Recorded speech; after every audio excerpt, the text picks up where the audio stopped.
तो आज मैं आप लोगों को उज्जैन का जंतर मंतर दिखाने वाला हूँ। तो चलो अब हम जंतर मंतर की टिकट लेते हैं और अंदर देखते हैं कि अंदर क्या।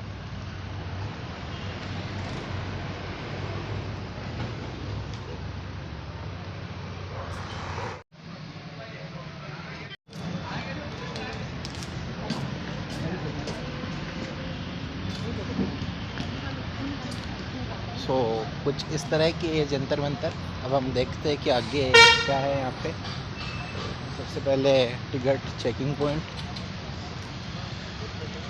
क्या टिकट चेक करते हो क्या आप? ले तो चलो अब हम चलते हैं अंदर। चारों ओर हरियाली है। ये जो जंतर मंतर है ये हमारे जयपुर वाले जंतर मंतर से बहुत छोटा है।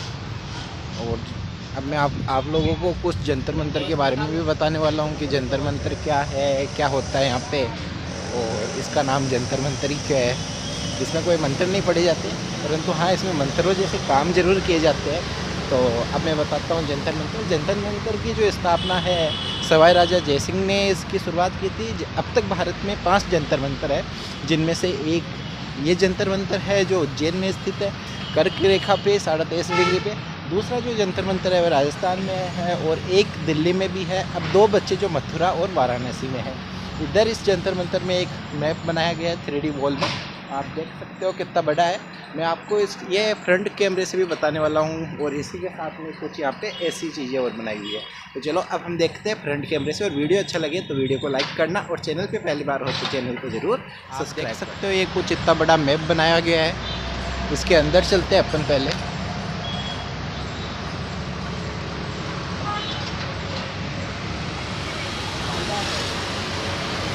ये दक्षिण अमेरिका वगैरह बनाया गया है। तो अंदर से कुछ इस तरह का है ये। तो चलो अब हम देखते हैं इसको आगे से। और ऊपर भारत बना हुआ है। यहाँ पे मकर रेखा, भूमध्य मध्य रेखा और कर्क रेखा सबसे ऊपर है। कुछ इस तरह का है। इधर ऑस्ट्रेलिया है। और अब हम देखते हैं आगे की ओर क्या है। तो अब मैं टिकट की बात करता हूँ। तो आप टिकट में देख ही सकते हो क्या प्राइस है। इसकी जो प्राइस मेरे 10 रुपये लगी। स्टूडेंट वगैरह का यहाँ कुछ लेना देना नहीं है। नॉर्मल 10 रुपये आपके लगने हैं, बच्चे हैं तो 5 रुपये और विदेशी है तो 100 रुपये।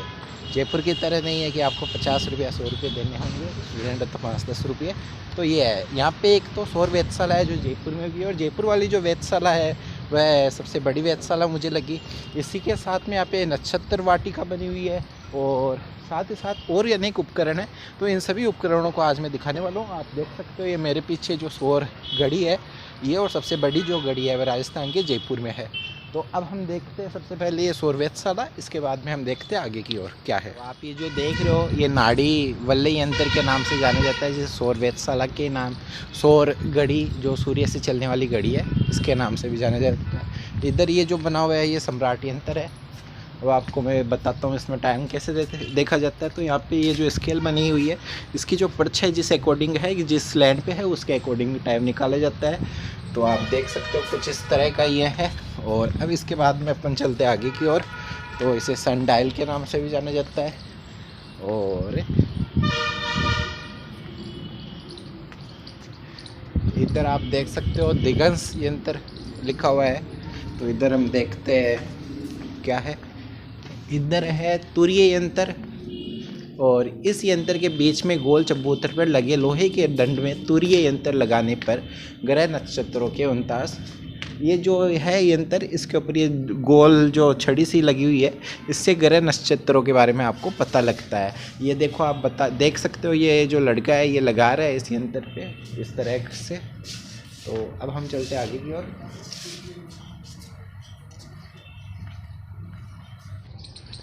ये कुछ इस तरह का ये जंतर मंतर है, परंतु इस जंतर मंतर के पास में एक नदी बह रही है, नर्मदा नदी या सिपरा नदी जो भी है ये नदी है। तो इसकी जो ठंडी हवा आ रही है वो ज़रूर अच्छी लग रही है। बाकी इस जंतर मंतर में मुझे कुछ खास ही नहीं लगा जितना दिल्ली वाले जंतर मंतर में और जयपुर वाले जंतर मंतर में है। तो अब हम चलते आगे, और आगे की ओर देखते कि आगे क्या क्या है। तो इधर हरियाली बहुत अच्छी है मेरे पीछे। परंतु हरियाली नहीं देखने आए, तारामंडल इन लोगों ने बंद कर रखा है। कहा जाता है कि 10 लोग होंगे तभी तारामंडल में जा सकते हो। वैसा कोई नियम तो नहीं है, देखते हैं बातचीत करके आगे क्या होता है और उसके बाद में हम देखते हैं यहाँ पे और क्या है। यंत्र के नाम से इसको जाना जाता है। ये डिज़ाइन तो बहुत अच्छी है, परंतु अब इसका काम क्या है ये नहीं पता।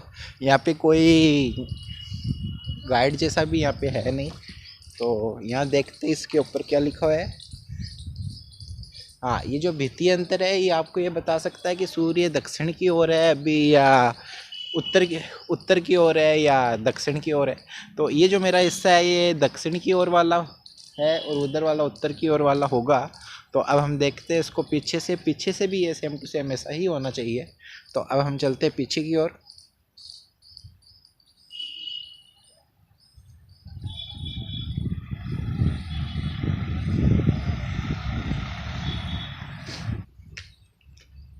और इधर बहुत सारे ग्रह ही ग्रह बने हुए हैं, आप देख सकते हो। हम इनके पास में जाके देखें तो ग्रहों की आकृति और उनसे क्या बनता है, आकाशीय संरचनाएं वगैरह आदियों के आकार ऐसे होते हैं। सबसे बीचों बीच आप देख सकते हो सूर्य है, उसके सबसे पास वाला ग्रह कौन सा हो सकता है आपको पता होगा, बुध, उसके बाद मंगल, तीसरे नंबर की पृथ्वी, फिर शुक्र, शनि, ऐसे ये ग्रह है और ग्रहों के कलर वगैरह भी है। तो ये तो हो गया यहाँ पे। इसी के साथ में यहाँ पे कुछ डायग्राम वगैरह भी बनाए गए जैसे मेष राशि कैसे बनती है। इसके अलावा अनेक राशियों के बारे में यहाँ बताया गया है। और अब हम चलते थोड़ा और आगे। और इधर एक चित्र मुझे बहुत अच्छा लगा, आपको मैं बताता हूँ। ये देखिए, जो रात में तारों की जो आकृति बनती है वह किस तरह और कैसे कैसे बनती है, इन आकृतियों के बारे में भी यहाँ बताया गया है। आप देख सकते हो यहाँ पे बहुत सारी आकृतियाँ बनाई गई है। और इसके साथ में एक यह भी है, अब ये है क्या वो तो नहीं पता, पर हाँ चलो अब हम चलते हैं आगे की ओर। आचार्य वरा मंदिर, जिसे तारामंडल के नाम से भी जाना जाता है, ये है। और इसी के साथ में यहाँ पे सवाई जय सिंह की एक मूर्ति बनाई गई है और उनके बारे में कुछ बताया गया है। और हम देखते हैं आगे की ओर क्या है। तो इस जंतर मंतर का जो अनुभव है वो हंसने लायक ही है। सबसे बेकार रद्दी जो अनुभव है वो यही है। एक तो ना गाइड की फैसिलिटी है, छोटा सा जंतर मंतर है पर कोई बताने वाला नहीं है यहाँ पे। दूसरी चीज़, यहाँ पे एक तारामंडल बनाया गया है, तो तारामंडल की जो कॉस्ट है वो तो 20 रुपये है।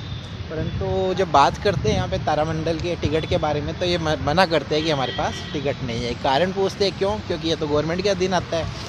तो ये लोग बताते हैं कि इनके पास में कम से कम 10 लोग होने ही चाहिए, अंदर टीवी वगैरह लगा हुआ है, तब हम दिखाएंगे। तो मैं वेट कर रहा हूँ। तो अभी 5-6 लड़के आए। अब ये मुझे बोलते कि आप उनसे पूछ लो जाके कि तारामंडल देखना है तो हम आपके लिए खोल देंगे, यदि आप सब हाँ भरते हो।